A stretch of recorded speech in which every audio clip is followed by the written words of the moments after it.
All right, welcome to season 2 of No Shelf Control, the podcast of books, booze, and banter, hosted by authors for readers, because let's face it, we are all bookworms at heart.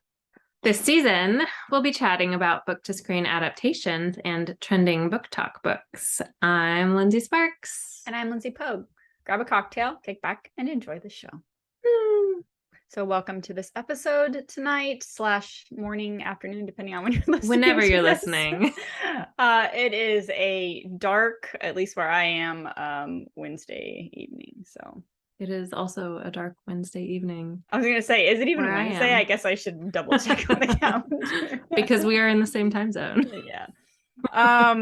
So anyways, we are winding down the evening. It is winding. Oh, okay, yeah, go ahead. What are you drinking? Let's just dive into that. We'll come back. Yeah, there you go. Nice. We'll kind of jump back and forth. I have I'm going like for, I don't even know. What is that? This is an absolute, this is something I got for camping like 3 weeks ago, and it was in my fridge. It's an absolute grapefruit paloma, which is usually a tequila. It's a grapefruit and tequila drink. But this is grapefruit and vodka, I guess so, with a little lemon flavor. So cheers. Is it good? Yeah, it's pretty good. And nothing was really like jumping out at me, so I just grabbed something quick from the fridge.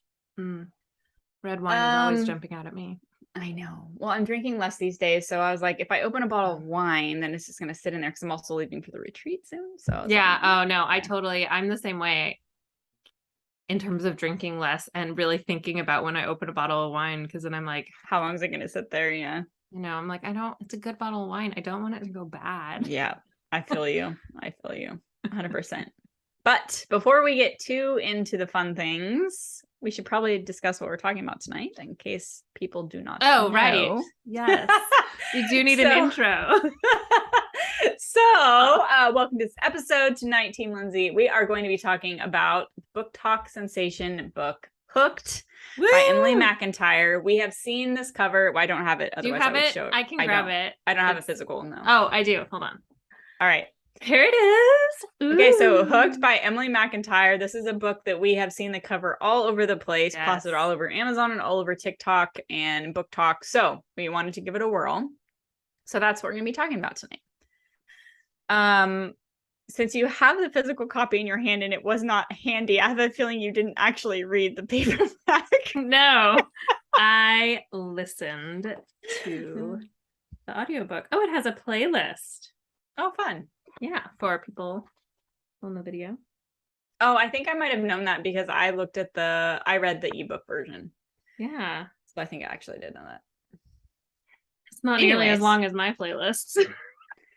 Mine are like 2 pages in the books. Oh, man. Well, there's an author's note too.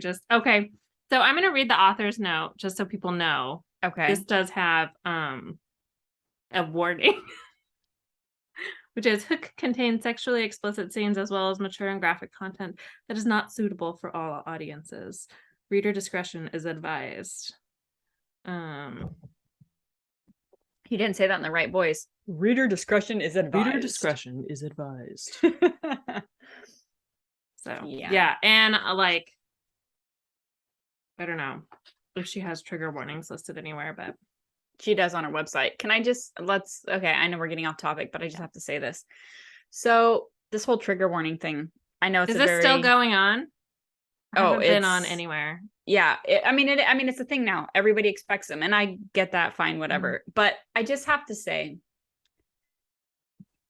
I feel like when you write a specific genre, it kind of comes with the expectation that shit's going to get fucked up. You know, yeah. When I think about dark romance, it's not nice and pretty in a bow. Like, it's dark and dangerous, and it's the stuff that, you're not supposed to talk about. That's why they're making those discrete covers now. It's like, why do you need trigger warning? Okay, I know I'm going to get backlash for that. But anyway, hear me out. So as a post-apocalyptic author, where everybody's dying and the world is ending, I feel like you can go into that knowing that there's going to be cursing and there's going to be death. So I feel like I feel like there's there are certain things where it's just like a blanket, like just accept that for the genre.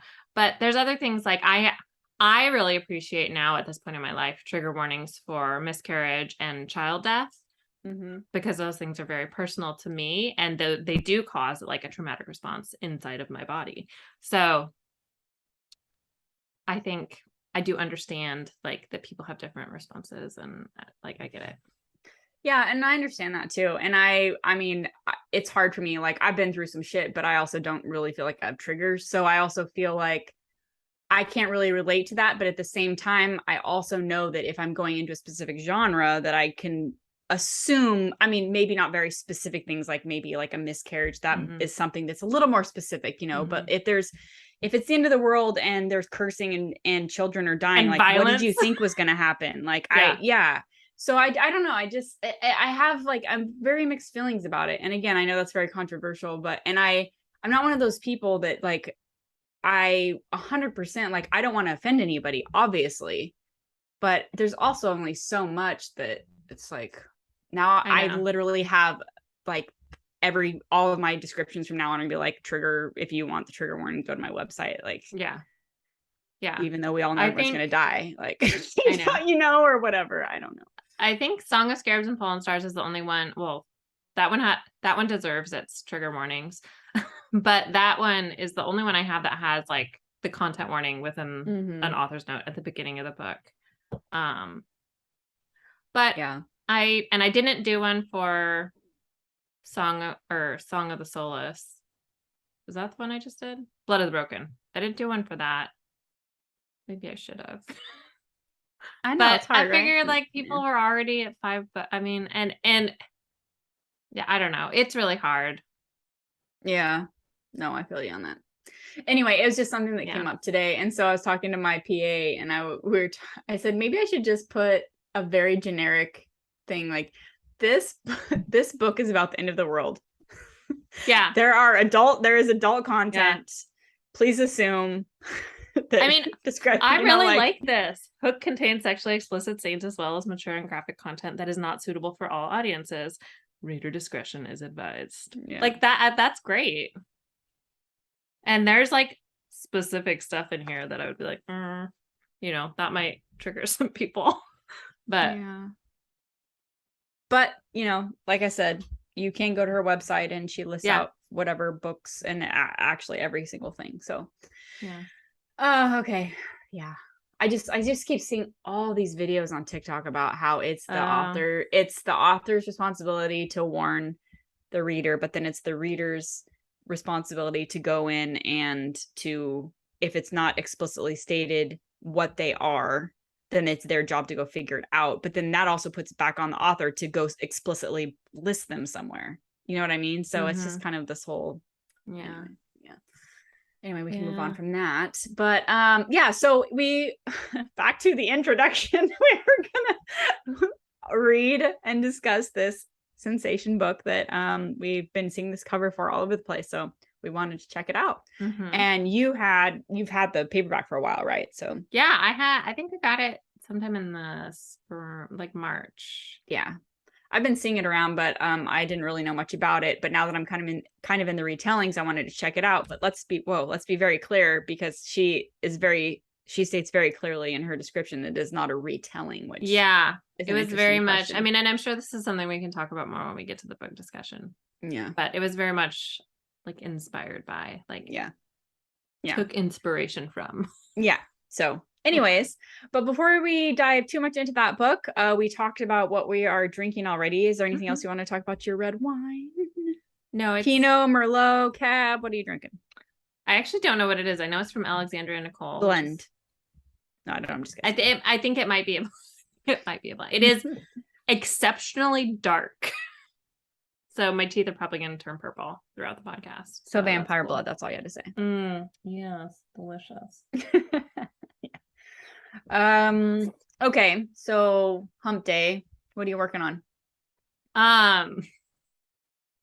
Other than what I just alluded to, which makes anyway, that's a different show. Despite what we read, that's a different show. I am working on currently. Oh, this is really exciting. Actually, I started the outline. So the beginning of the week, I have been finishing listening to the audiobook of Song of Scarabs and Fallen Stars in preparation to write book 2.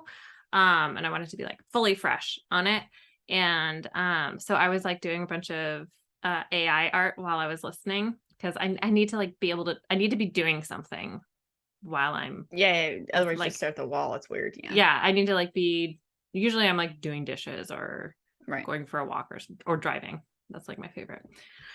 But yeah, so I've been doing sitting at my computer doing AI art. Night cafe is best. But I came up with some great versions I've been sharing with Patreon, some great visualizations of the Netra Oasis from the Echo World group of series, the Echo trilogy, Catwalk Chronicles, and the Fateless trilogy. And then also some, I posted, I don't know, a week or two ago, some artwork of Lex, who's the main heroine of the Echo trilogy, but she appears in the other series as well. But I'm just, and then I've been working on a lot for Atum, who's the hero in the Fateless trilogy, and so it's been really fun. It is like pulling teeth to get the AI to make people who don't look terrifying, but been getting there. Got some good ones. I still need to retouch a lot of them before I share them like publicly. So that's why stuff is just in Patreon atmosphere or whatever. Fun ecosystem. So yeah. But anyway, that was what I was doing the past 2 days. Then today I actually started the outline. And it was just, I feel like every time I start a book, I have this weird feeling of like, I don't even know what it's going to be. Like, I don't know. Where am I even going to start? And then I like get going. And then all of a sudden I like, the day is over and I'm like, I've got a story and it's cool and I like it and I'm excited. But it's like, it's so weird, like starting the day and being like, I don't even know. Yeah. Am I going to have it this time? Yeah, I can relate. I mean, I think that's just how our brains work. Yeah. Yeah, So, it's hard. Yeah, so now I'm excited about tomorrow and really like filling in the in between plot points and stuff. I've got like the main big ones all done, and I've got all my like big long list of fun, cool scenes that I want to like shoehorn in places. Nice. So yeah, I'm excited. And I had an amazing shower brainstorm like 2 hours ago, and I like epiphanied the ending of the series, and I was like, oh my gosh, this makes so much sense and it's really cool. So I was really excited about that. And it's only 3 books, right? It's only 3 books. So so that you're essentially what you're telling us is you didn't actually know how it was going to end until I did know how it was going to end. I didn't know how it was going to get there. Got it. Okay. So that was what I figured out, was the mechanism. Yeah, no, I totally get that. I was like, I feel like I felt like I had like world built myself into a corner to make it impossible. But nice. Yeah. Found a being powerful enough. That's very cool. Yeah. So. What about you? So, oh my God, this week. So I feel like I am doing all the things except for anything that I really want to do. You know, like the brainstorming is fun, you know. And the writing is fun, and you know, I'm taking a break from that, and now that I've told myself I'm taking a break, I want to do it, of course, before I wanted a break. I think for me, really though, like honestly, it's trying to do all these things before I leave, because on Sunday I leave for a week for a retreat, my annual retreat with Anne Geaver and Camille Picot, which we did last year. I went to the East Coast, and this year Anne came here. She's already here. She's not like physically here at my house. She's on the West Coast, and we're all meeting up in wine country, and we're going to be in a nice fun house for a week, and we're going to be writing and walking and cooking and drinking and doing all the things, business planning and stuff. So Anyways, but I'm trying to get, I obviously can't be working on all the things that I sit at my desk and work at. So I've been trying to just get so much taken care of before I leave, because I also have a book release a couple weeks after I come back. So just a lot going on, and we have stuff going on with the Ending Legacy, and we're gonna have a cover reveal in a couple weeks. Yeah, so I just have a lot of stuff. So just trying to get some things taken care of before I leave. But I did have a really fun meeting with somebody on Monday about my super secret project, and I'm going to be outlining that during the retreat as well. As doing some just a few tweaks and revisions to Land of Fury, which I got back from my alpha reader, who told me that it needs more steam. So I'm like, okay, if you really think so, I guess that's not that's not bad feedback. So I'll go ahead and I'm going to start working on my read through for that, and add some of that in too. So anyway, yeah, just I'm just trying to get my mind at ease here so that I can be gone for a week and focus on the things that I plan on focusing on, So anyway, but yeah, that's essentially what I've been working on. What about reading? Have you been able to read anything other than podcast stuff? Besides Song of Scarabs and Fallen Stars? Yeah. No. I'm probably not going to start anything until so I think I'm on book 4. I need to start book 4 of The Hollows by Kim Harrison. Or book 5. I can't remember. Whatever one is the next one from whatever the last one was that I finished. It's either 4 or 5. Maybe it's 5. I don't know. Anyway, but I'm gonna wait till I'm probably a week or two until I'm fully enmeshed in this book to split my brain. Nice. Yeah. Well, I have been kind of all over the place, but I was able to somehow, and not even an audiobook, guys. I finished a hardcover in 2 days. Ooh. This is one of the cutest books. Really? It was so good. I recommend it to everybody. So The Love Hypothesis by Hazelwood. Hazelwood. That's another BookTok book. Yeah, it is. And I really, really liked it. It's super quirky and smart and silly, and just a really fun, fast read. I really enjoyed it. I've already devoured the audiobook of her second book that came out, which is still good, but I didn't like it as much. So is it a different couple? Yeah. It's a whole other story. It's all sciencey though, because she is a scientist. So it's just all very smart, quirky, dorky people. I just love it. It's just really cool and fun. I think you would probably like it too. It's kind of like a feel good. This one's really fun because it's like a fake dating, but he's also like this really hated professor, and she's like this really quirky grad student, and so there's a professor-student relationship. Yeah, except for he's not her professor. So, but he's her best friend's professors, and they hate him. So it's really hilarious when they're like, "You've been dating him," and she's like, "Oh." Anyway, it's super cute. So yeah, so I really enjoyed it. Like I said, I devoured that. I don't know the last time I read a hardcover book, and I read it in 2 days. So that's fun. Like, yeah, you know me, I don't sleep good. So instead of just tossing and turning for 3 hours in the middle of the night, I was like, I'm up, I'm gonna read.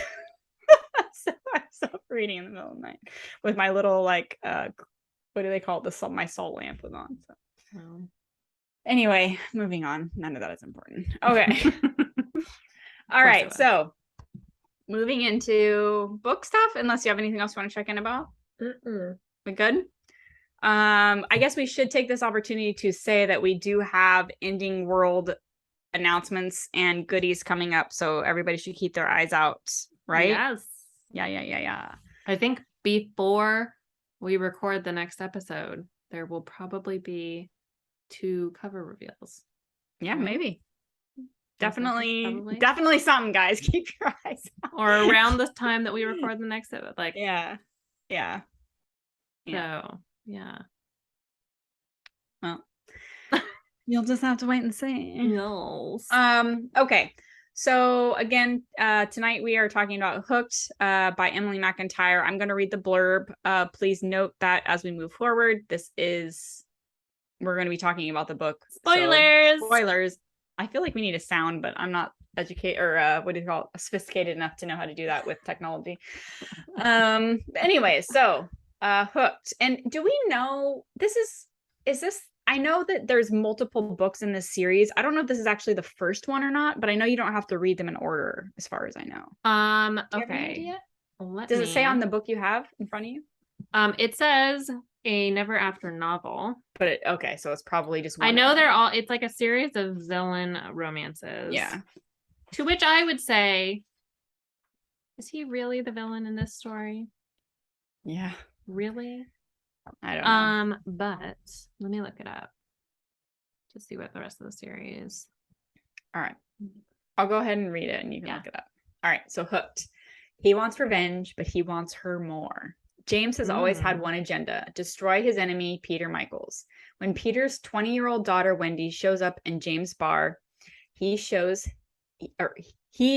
his way in. Seduce the girl and use her for his revenge. It's the perfect plan until things in James' organization begin to crumble. Suddenly, he has to find the traitor in his midst, and his plan for revenge gets murkier as James starts to see Wendy as more than just a pawn in his game. Wendy has been cloistered away most of her life by her wealthy, cold father, but a spontaneous night out with friends turns into an intense and addictive love affair with a dark and brooding James. As much as she knows James is dangerous, Wendy can't seem to shake her desire for him. But as their relationship grows more heated and she learns more about the world he moves in, she finds herself unsure if she's falling for the man known as James or the monster known as Hook. Dun, dun, dun. What'd you find out? Okay, so the Never After series is a collection of complete standalones inspired by different villains. They are dark romances intended for adult audiences and contain mature subject matter not suitable for everyone. Reader discretion is advised. Okay, so I will say Scarred is the second book. Oh, okay.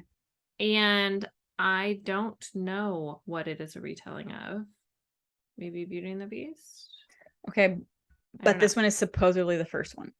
This is the first one. Okay. Wretched is the third one, and it's The Wizard of Oz. And Twisted is the fourth, which came out in February of 2023. So maybe there's going to be more. I don't know. And that one is Aladdin. So that one's going to be this February. So next year. This next year. Okay. Yeah. Oh, yes. So it's not out yet. Yeah. What year is it? Interesting title, Twisted. I would have felt like Twisted would have been something for like Rapunzel or something like that. Interesting. Okay. Anyways, none of that is important. We are talking about Hook, darn it. Yes. Yes, we are. Okay. So we already kind of discussed, you listened to the audiobook. I read the ebook. Yes, I will say the audiobook was narrated by Felicity Monroe and Rupert Hawthorne, who is deliciously British sounding. I'm assuming he's actually British. He sounded like it. And oh yeah, that makes sense because he is British in the book. It does say that multiple times. Okay. Oh yeah, he's very British in the audio. It's funny because I just read it as my brain, you know. Oh. Yeah. But I will say Felicity Monroe, and I know I texted you this, and I told somebody else this too because it was just like so nuts. But Felicity Monroe, who is Wendy's voice in the book. So, and then James is Hook. When she does his dialogue, she sounds, for people who've watched Westworld, Thandie Newton's character, Maeve, you did say she that. sounds exactly like Maeve when she's doing, because Wendy is American. So when Felicity Monroe is putting on her British James accent, she sounds like Maeve. I meant to go listen to the audio to the sample just to see if I could tell too. I forgot. Yeah, if you even get to hear that part, I don't know. But yeah. I should like find I can't play any of it on here. It would be against copyright, but when we get done, I'll try to play it for you. So that's fun. Well, I guess overall, did you enjoy the story? Yes, I did. I listened to, it was like not even 2 full days that I listened to it. It was really fast. It was a really quick, easy, I don't know what that says about me, read. Nothing. Nothing. Yeah, I really liked it. Which is funny Yeah. because there's no fantasy, so. I guess that's true. Yeah. That's not really Yeah. your cup of tea, generally speaking. No, but I do like dark romance. I do. Dark, steamy romance. Isn't it, it's so funny. I was thinking about this, I don't know, maybe a couple episodes ago. I feel like you used to love sci-fi and fantasy, like urban fantasy so much, and I feel like you've really like changed courses a lot. Like I know you still like those things, but I remember I used to read all this romance and it was never really your thing. And I know I don't read a ton of dark romance, but I always read like mostly romance. So I'm like, oh man, she's got it more on her bookshelves than I have now. Well, I mean, I do like dark romance. I feel like, so, okay. For people who read urban fantasy and paranormal romance, you'll understand what I mean when I say I've always liked dark urban fantasy and dark paranormal romance. So like, and I think a lot of paranormal, especially when there's vampires involved, there's a lot of dark paranormal romance. There's a lot of fighting and blood that's involved with like the romance part of things. So I mean, and let's be clear, most of the time vampires aren't the good guys. So yeah. So I think I have always liked, I mean, I was so in love with I loved like Buffy. Buffy is my favorite show of all time. Regardless of recent scandal. Anyway. Yeah. But I still think the show is amazing and has a lot of value. But I loved Spike forever. And I desperately was in love with Evil Angelus. Oh my gosh. So silly. I love it. And like, Vampire Diaries. I loved Damien. Yeah. I always liked the bad guy. The dark Look at you. You're like blushing over there. Anyway, I am sweaty. Oh my God. You're so cute. Okay. Anyway, yeah. So I feel like that dark romance, it's the same. Well, and they make it so easy now because there's so many people writing that genre. It's like it's like you don't even know where to start. It's like and there wasn't a lot. There wasn't a lot of dark romance. Like 10 years ago, when 12 years ago or 14 years ago, whenever it was that we were first like introducing each other to our favorite books and stuff. Dark romance was very taboo and like not like there was like the only dark romance out there really was like erotic.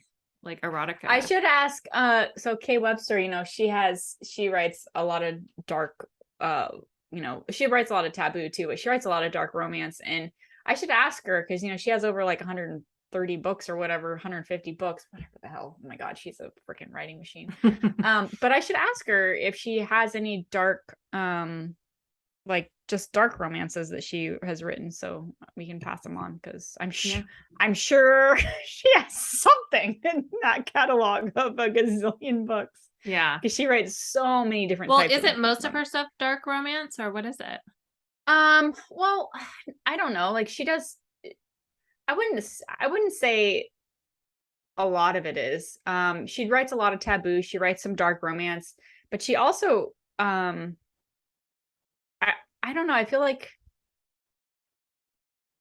is bully. I don't like so that's the thing. Like I do have a hard line for bully. I don't really. Yeah, no, I know that.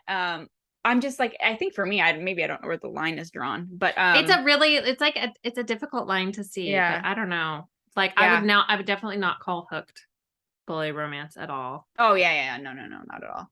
Yeah, I don't know. I'll have to ask her. That's funny though. I just feel like she's got to have some good ones. I've enjoyed every book that I've read, and she has so many that I've never even heard of. That was hers that we read. I loved that last. I would call that with the triplets, right? Yeah, that was and that was dark. I would call that dark romance. And was it Reverse Harem also? Yep.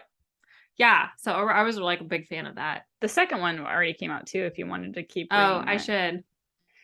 But I think the first one of hers we read was a bully romance. Yeah. Which was harder for me to. Yeah. It just upsets my stomach. Yeah. Well, I can see that's an anxiety thing. Yeah. No, I get it. It's not for everybody. But yeah, I don't know. I'll have to see if she has any cool ones. I mean, she wrote, what did she write? Like, now this is all about Killwitzer, sorry. But I was telling her, I was like, girl, I was looking at your stuff, and she also wrote like historical romance. I'm like, you wrote historical romance? Like, what? I need to read this. Yeah. So I'm just telling you, like, she has so much shit that we don't even know about. Yeah. I've got to ask her. Anyway, what was that? On. But what was the book though? Triple Threat? Is that what it was? Triple Threat, yeah. Triple Threat, yeah. I recommend that if you like. And then I think the second one was and Death you should go. Wish. We did interview her for Triple Threat. Yeah. On this podcast, and I don't know what episode it was, but it was in season 1. Yeah, near the end of season 1. Yeah. We've actually interviewed her a couple times, but yeah, this one was at the end. Yeah. Oh, she was our very last one. Was she? I think she was our very last one. Yeah. So just look at the last one for for season 1. Yeah. She's fun. Good old Chrissy. Okay. No, it wasn't her. She's episode 49. Oh, well, we have the last 52. Episode 53. Jennifer Probst. Oh, it was a great book, by the way. Oh my god, we had some really good ones at the end. We did. Oh my gosh. We had so many cool people on the show last season. We had so many big names too. It was they were all so down to earth and so fun. Yeah. I think Triple Threat was one of my favorites. See, look at you surprising me, man. I don't know. I love it. Here, I thought I've known you all these 10 plus years. I also wrong. Really liked To Sir with Love. I love that little romantic comedy. That was so good. Hands down. I want them to. It's like a You Got Me. I want them. It to was make it totally You Got Mail. It was so cute. Oh my god, we are so off topic. It's disgusting. I know. But we're reminiscing. Is this what happens when we only talk to each other on these? We're like, I know. Back in the old days. I know. I feel like we just had a meeting and we have been talking a lot. Mm-hmm. And they're like, we don't care about each other. Let's talk about the good old days. Oh man. Well, we'll have to sprinkle in some guest appearances then, just for funsies, at least for this season. Yeah. Okay, back to the book. Okay, I have to be very honest with everybody. I read this like 2 weeks ago, so I'm really stretching and like here. I said, I read it really fast, and it was like at least a week ago. So my brain doesn't retain information very well. I try to like hold out as long as possible and to like make it so I finish like a day or two before we record. Yeah, it never works that way for me either.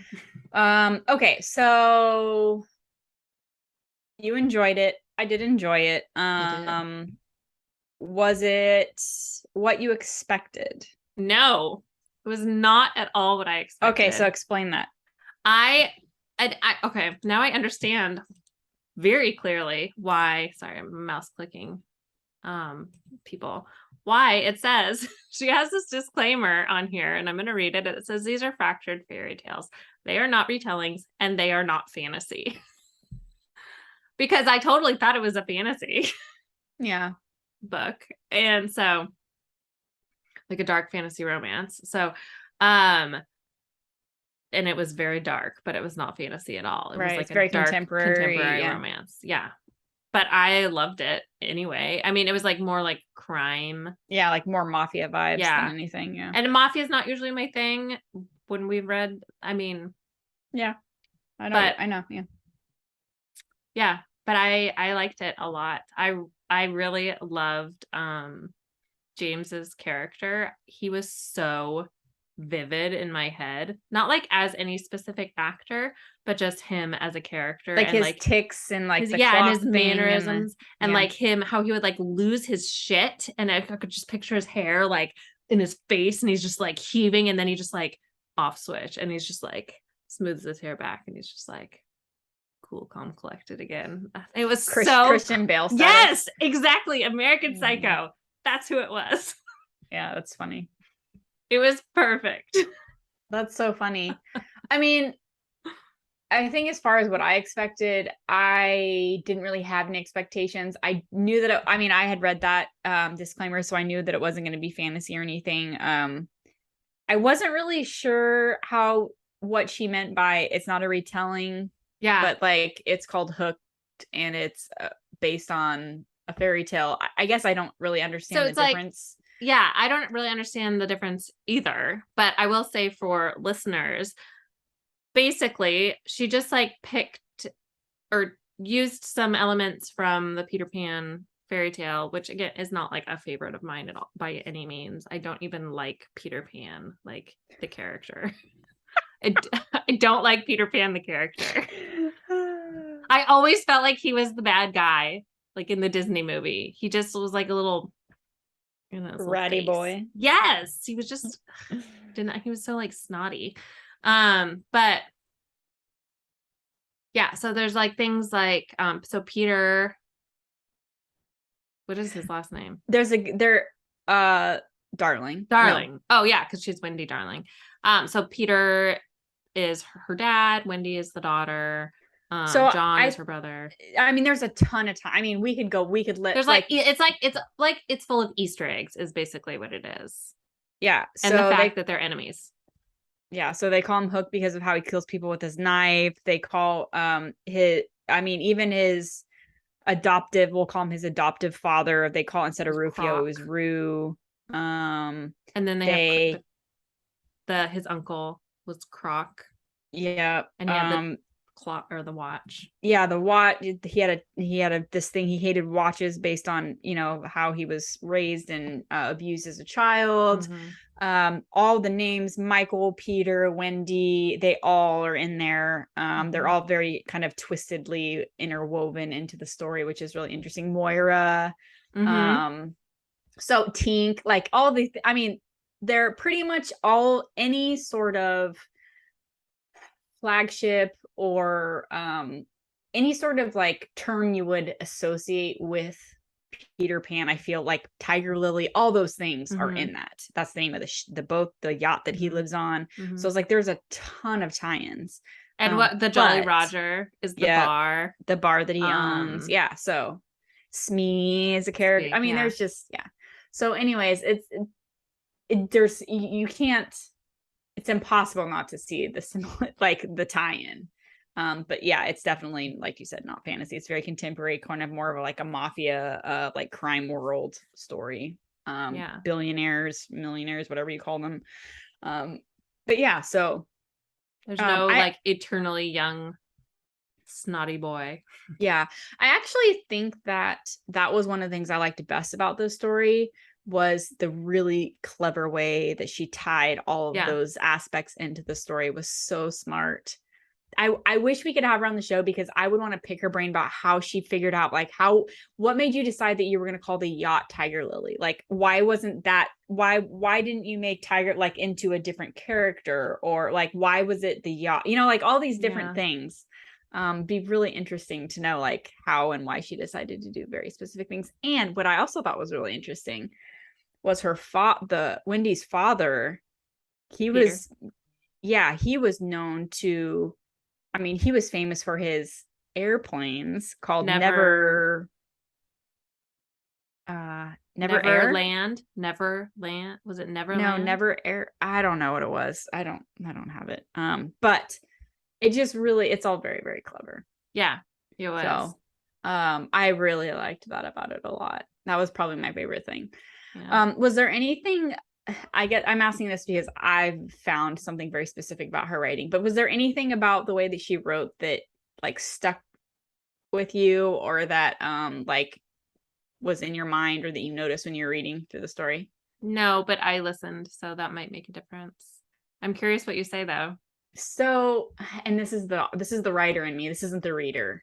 I will say, wait, she did have, I don't know what you're going to say. Right. But I did notice that she had, not to be like super nitpicky, but she did have some misplaced modifiers.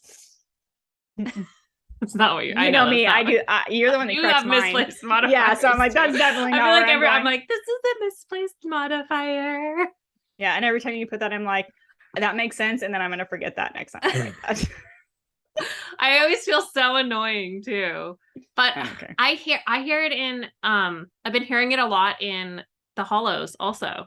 And I'm like, seriously, editors? Really? Like, I know this went through like 4 editors. None of you could pick this up? No, I think the thing with me, and I was highlighting them and then I just stopped because there were so many. I like after 30 and like 2 or 3 chapters, I was just like, I can't even.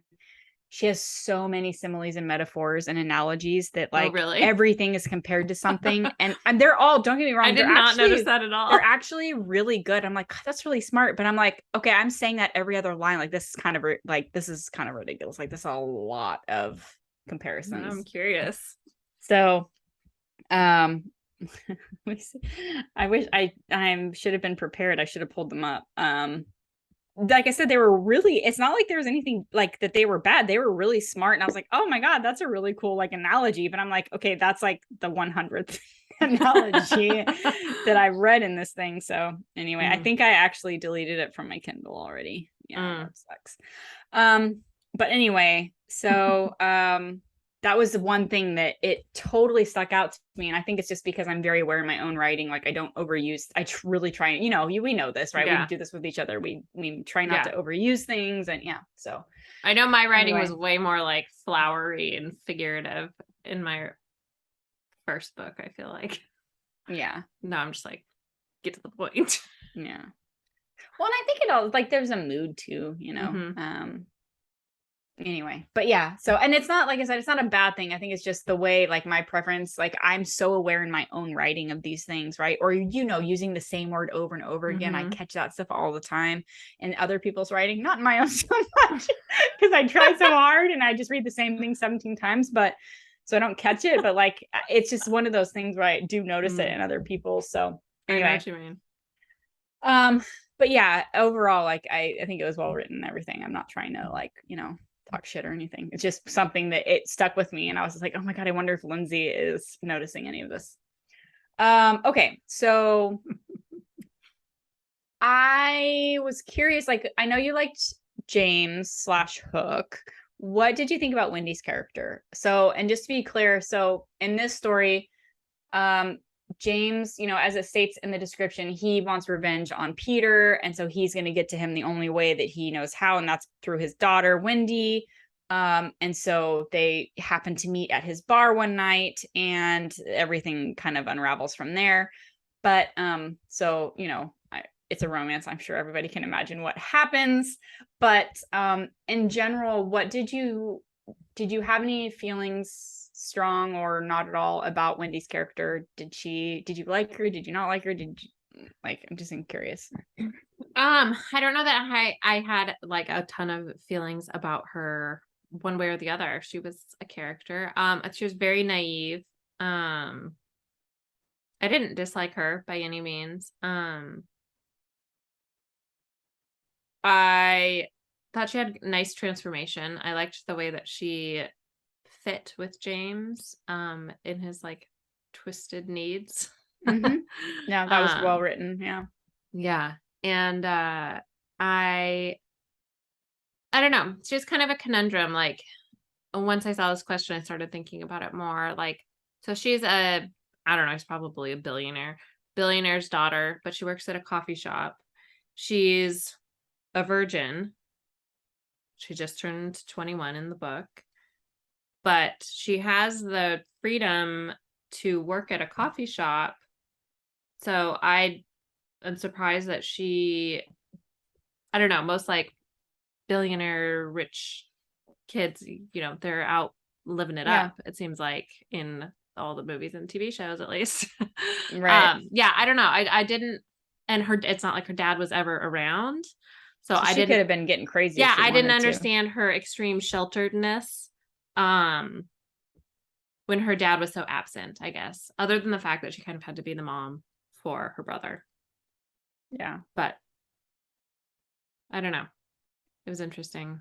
Yeah, I think that's the reason why I asked it, is because I was thinking about how dynamic a lot of the characters were, and she was kind of like a nothing. Like she's very generic and kind of I wouldn't say a wet blanket, but she also didn't leave any sort of impression other She than didn't very seem naive, like you said. she didn't seem like a product of her circumstance, maybe. Yeah, I can see that. Like she was the character that the story needed, but she also had a background that was slightly contradictory to the character that she was. I felt like maybe. Yeah. There were a couple times when her character was like, it was very obvious that something was amiss, and she would think to herself, I should ask about this. Oh, but I won't. And I'm sitting there going, well, that's very convenient for the story, isn't it? Yeah. That kind of thing. Why did he just lie? I don't know, but I'm not going to Yeah. ask him, because then, then I will. I mean, I will say, so like there was a very big misunderstanding that caused the main conflict or part of the main conflict between these two characters. And it was just like, I was like frustrated with both of them, with James for believing that she was in on her dad's plan without any actual evidence or proof. Right. Just this very vague stretch of an assumption. And then all of a sudden he was absolutely certain, and he imprisons her and starts torturing her. Yeah. I know. I was like, okay. Yeah. But that it did fit with his personality of his flips a switch. I think that was all really well written. Yeah. Actually, I think that it did work. And then I kept thinking, I feel like it should be like, duh, you're dumb. All of a sudden you're changing your mind, and now you're going to take her to a fancy dinner where her dad's going to be. And but I was like, it all worked out well. Like the author did a really good job with that. Yeah, the dad, he's just stupid. I just want to slap him like through the whole book. He was awful. Yeah, he's stupid. Those are my big author words. He's stupid. He's a big dummy. Anyway, so John is her younger brother, and you see him throughout the story kind of getting the brunt end of everything. The dad neglects him. He's sent off to boarding school, and you see like this really sweet kid who doesn't want his sister to worry about him. I don't know. How old is he supposed to be? Like 12 or something? I can't remember. I think he's in high school. Yeah. Okay. Well, so maybe like 15 or something. Yeah. So there's a twist with him at the end. Did you see that coming with his I did not parentage? No, I didn't. But I mean, she gave us lots of clues, so maybe I should have. Did you? I didn't. That's why I was curious. Because the dad just neglects him 100%. Yeah, so. And Wendy flat out, and he's like, "You are my number one priority, and I love you so much," or whatever. And she's like, "And John," and he's like, "Oh yeah, and that guy, and that kid." Yeah. But the dad was also weird, because like he kept saying that, like, you're my number one priority, but he would blow her off and he never would see her. So I'm like, yeah, no, you're. Yeah, I think maybe that was part of what, like, about her kind of like unbelievable naivete of like, why? And she does transform and kind of outgrows it very much by the end. But it's just like, why still? Why are you still? Like, it seems like this has been going on for a very long time, and you still are like, I don't know. I will say, maybe it was the first chapter. I don't know. Somewhere at the beginning of the book, Wendy's character, it's probably her first chapter. It's talking about how she moved to Massachusetts or whatever. Where are they? I don't know. Boston. Yeah, but yeah, I think you're right. Yeah. I don't know. With her, because her family moved there, and I was like, that's weird. Why would you're an adult, and so your family moved, and now you're moving with them. Like, don't you have a life or wherever you are? So anyway, and then it made more sense because it was a wealthy family, which is a different situation, and the brother doesn't have anyone to take care of him. But yeah, I really liked the dynamic between him and James too. I really liked that a lot, which actually makes sense later, but yeah. Okay, so I know that I completed this question when I sent it to you, but it's not completed on my end. So was there anything that you didn't? I'm assuming maybe. I don't know what the question was. Anything you didn't see coming? I say no, because I already asked that about the John thing. It just says things you didn't really, and that's where my question Oh, is I on don't my have side. that. I have, did you see the twist about John coming and then anything you didn't see coming? Okay, that might have been it.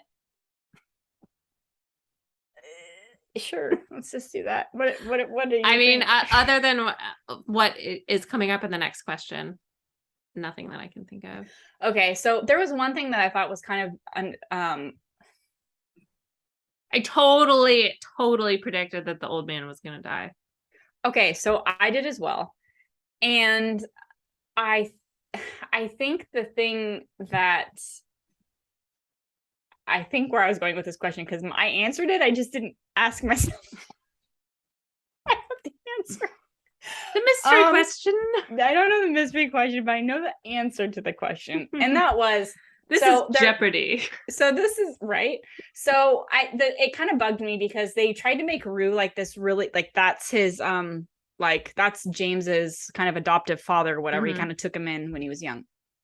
And he's the one who's supposed to be this big shot who's running the underground, and he's like running drugs and, you know, has all this money and all these clubs and all these businesses, and he owns half the town, and you know, everyone's loyal to him and blah, blah, blah, blah, blah. And then he just randomly dies off page. And then that's all. Like, I feel like if he's supposed to be some big wig, then I feel like that was kind of a cop-out death in a way. Like, it happened way too easy. It happened off page, and like I knew it needed to happen, obviously. And there were no ripples. Yeah, so we needed to. I mean, we knew what James needed to react to, right? Like something that was going to drive him over the edge, and that was going to be his only family that he ever had, essentially dying.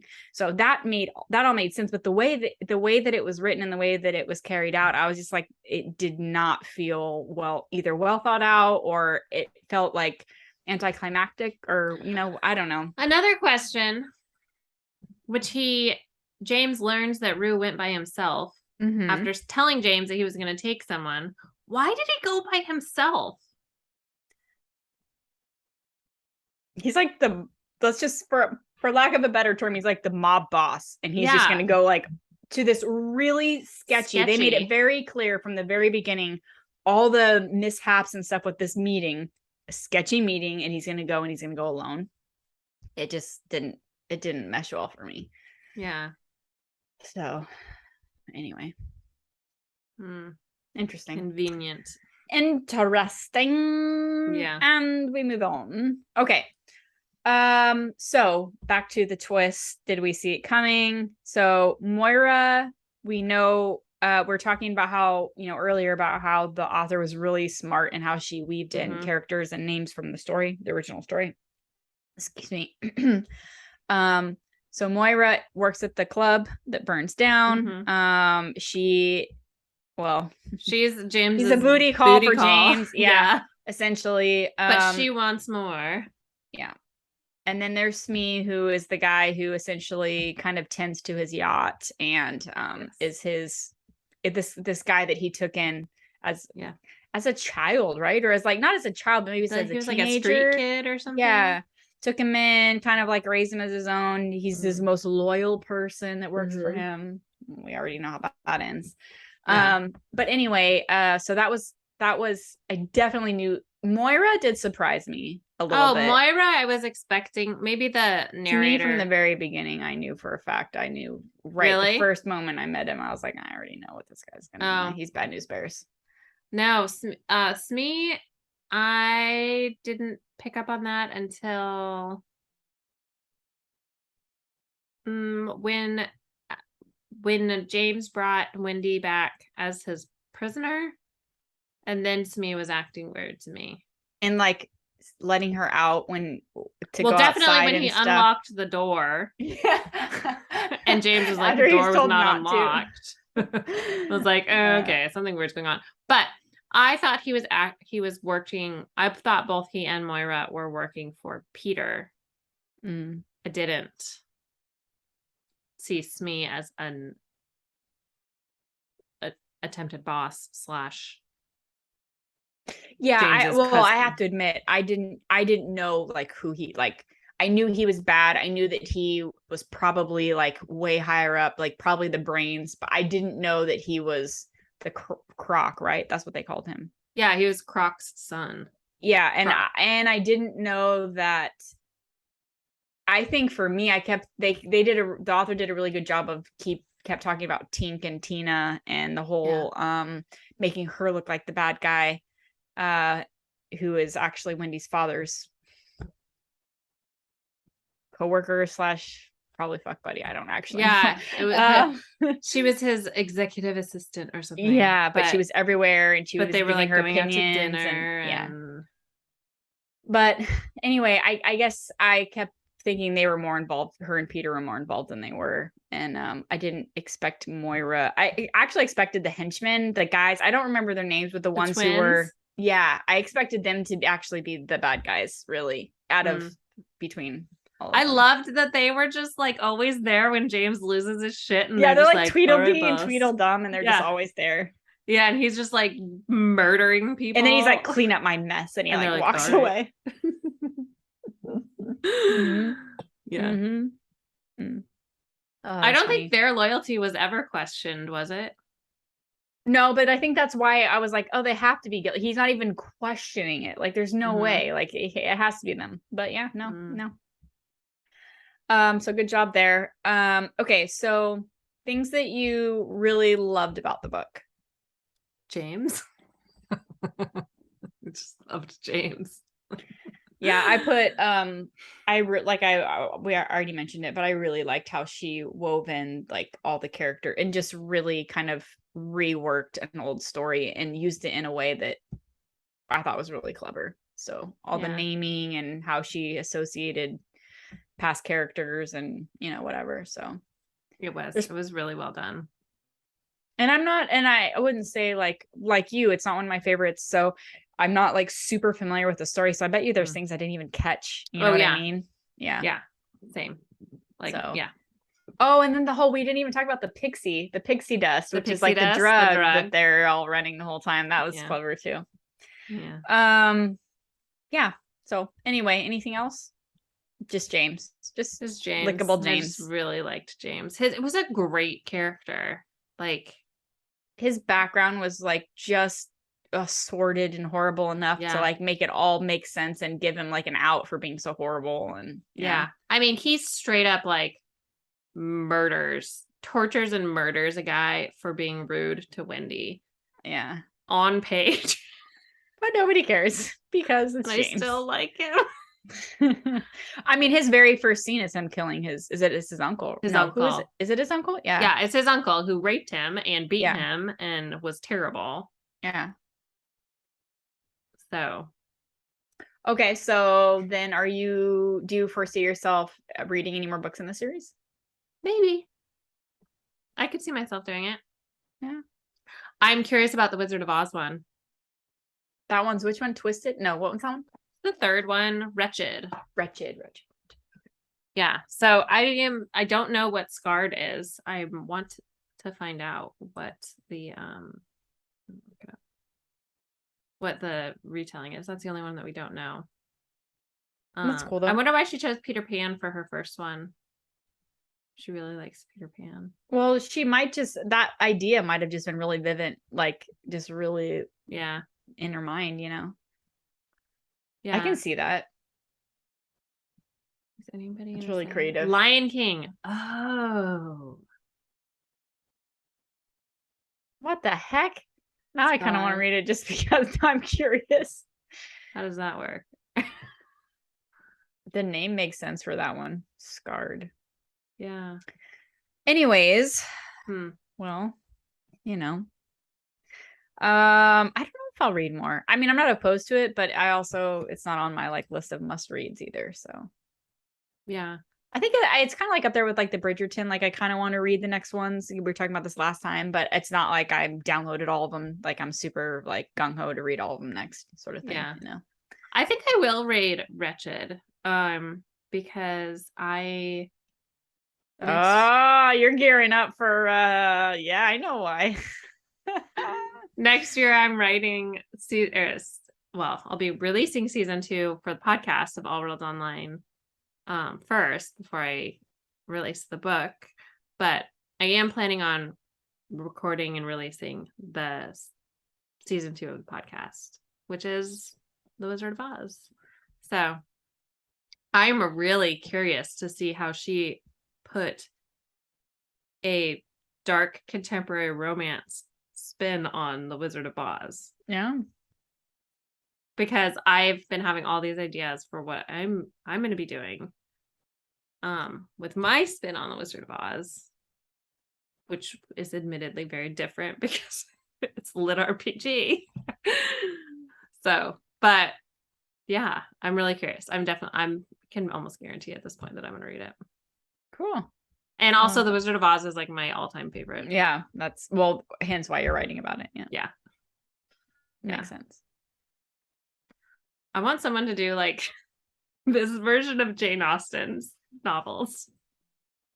The dark ones? Dark contemporary Jane Austen. Oh, maybe that's why I need my pen name. Yes, do it. Please do it. Oh my God, I've never written a darker romance in my life.